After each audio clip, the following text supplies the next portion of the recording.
So, welcome back, guys. Due to the recent shortage of ammo nationwide, specifically March 2020 until whenever this ends, we're going to talk about some ways you can practice with your firearm at home without ammo. Simply enough, that's going to be dry firing.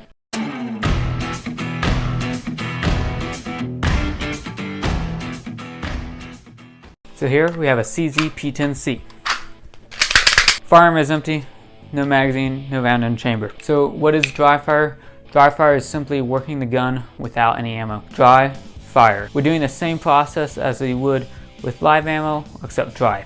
So all the firearm safety rules will still apply. If you want to watch a video about that, we'll link that up here. So all those same safety rules apply that you would if you're actually shooting. So you still have to maintain trigger discipline, muzzle discipline, not pointing this at anything you don't want to. With that in mind, you gotta have a safe location in your house. So over here we do have a safe wall. That wall, if we have a negligent discharge, it's gonna be safe. It's not going to go through and hit an innocent bystander, versus this wall over here. If it goes through, that's this dry wall. It's gonna go through, it could hit someone else in the house. With that in mind, we are gonna maintain safety with this gun. So when you are dry firing, pretty simple. Dry firing, it can be very simple. Just presenting the gun, getting good sight picture, sight alignment, equal height, equal light, and then pressing that trigger to the rear.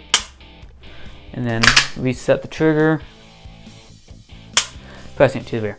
Something we don't want to see is when you go here and then you jerk. I did over exaggerate it there. If you hit that, you don't want to be jerking it. So you really want to make sure you maintain a good sight picture, sight alignment, and then pressing that trigger to the rear.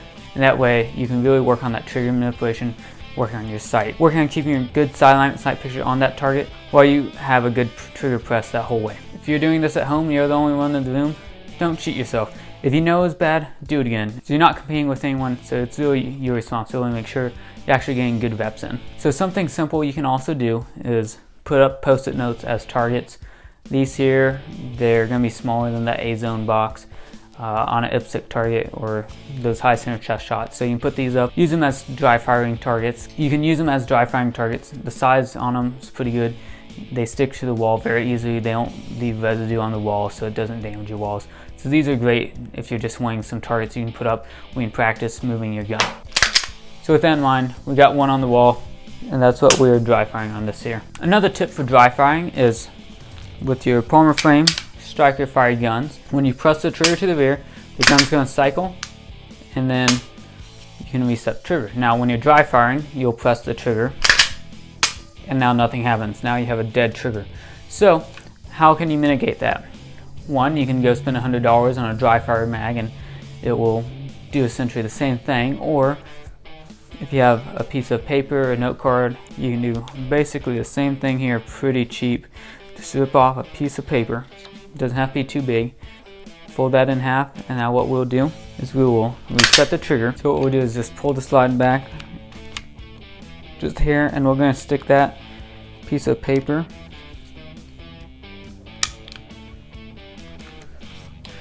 we're going to stick that piece of paper just in the chamber, just like that. So what that does is that will still give us some trigger movement here.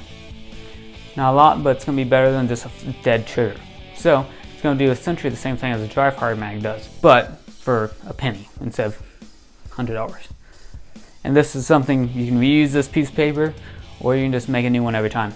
Now back to the post-it note. If we take these post-it notes and have several of them on the wall, now we can work on target transitioning. So, and you can actually work on pressing that trigger to the rear multiple times, getting those reps in.